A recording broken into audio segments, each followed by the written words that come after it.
I became a filmmaker completely by accident on a snowy day in 2011. I was sledding with my friend who'd been gifted the iPod 11, or sorry, not the iPod 11, the iPod 3, which had a hype that the iPhone 11 could only dream of. And so when we got bored of sledding, somebody decided to make a movie. And now I'm 19.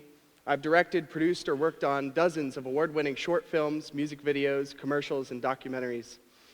And I hope I've done something right to tell you a little bit about creativity. Now, there are so many things I love about being creative, not just the awards, but the small things like gigging in a band on Saturdays, or the bigger things like directing a movie. But one of the things I've realized that pretty much all creatives hate about being creative is work. Now, if you need to make something, you have to work at it, right? And if that work makes you happier, then the more you work, the happier and more fulfilled you should be. Right? No. I'll tell you what happens when all you do is work.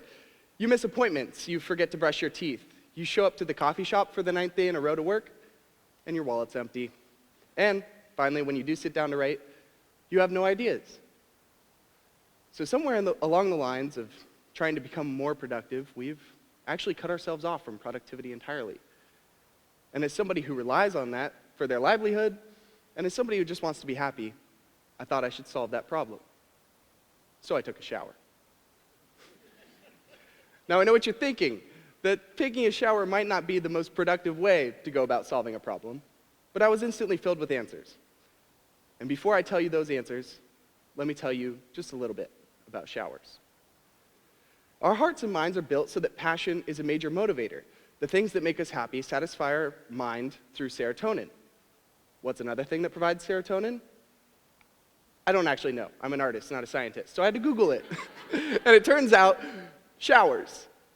And like we need the distractionless time of a shower, the same goes for sleep, time off, rhythm, leisure, etc. We're not made to be machines, and we naturally rebel when treated like one, even by ourselves. Now, I'm not necessarily passionate about taking showers, the same as I'm passionate about collecting vinyl or reading books, but it helps us to decompress in nearly the same way and provides the same serotonin feeling.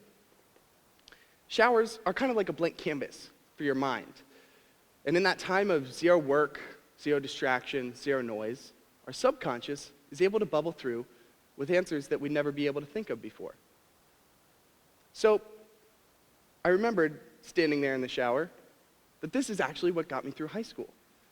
I was really bad at academics. I had to work really hard to get good grades, and I was just overall very unhappy. But all of that changed one day when my mom told me something that turned my life around. She said, try doing 1 hour of something that makes you happy every day. The rest of the things you need to get done will still get done. And so, like showers help us re-energize and focus, so do our hobbies, our favorite little meaningless tasks. And I started going home, and instead of getting to work on my homework, I would do a hobby, practice guitar, walk my dog, read a book. And I found that after I started doing this, I almost always had the time, motivation, and energy to get my work done. And sometimes even get to bed at a reasonable hour. Because before that, I know that I'd be working early into the morning and still sometimes have assignments left to finish the period before they were due. But this isn't just for me or school. This is almost a universal rule.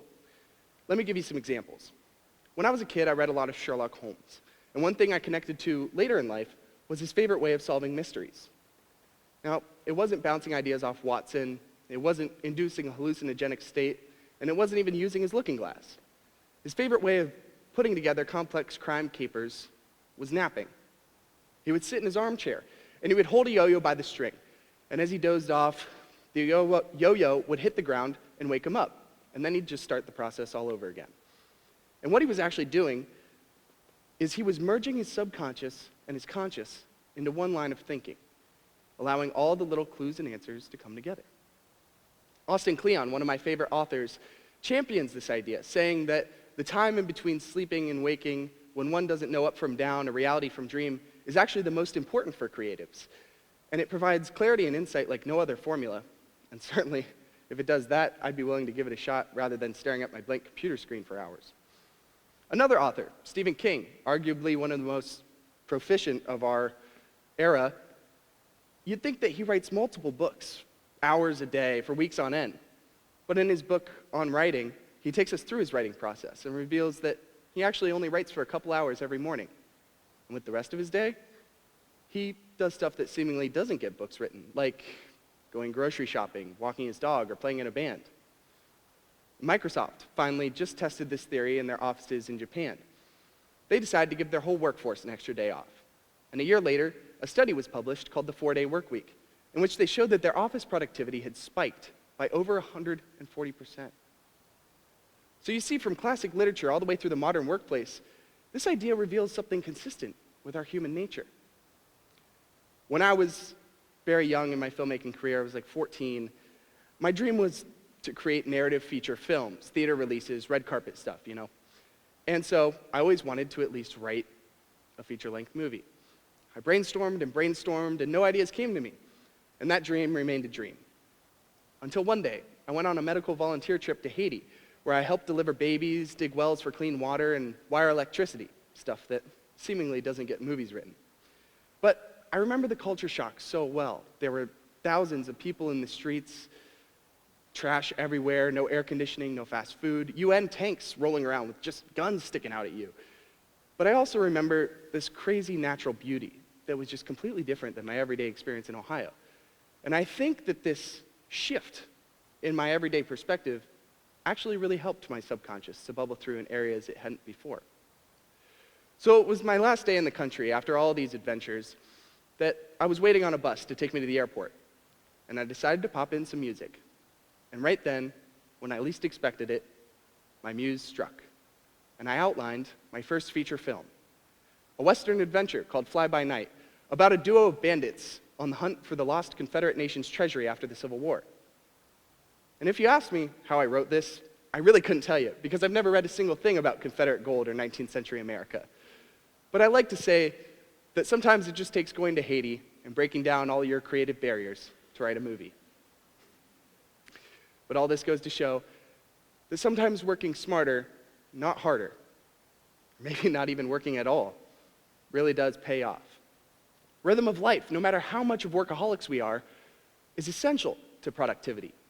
And it's often the things outside the workplace that help us get more done in it. So before you go off solving world hunger, curing cancer, or building the world's next best mousetrap, try taking a shower. I think you'll find you get more done there than anywhere else.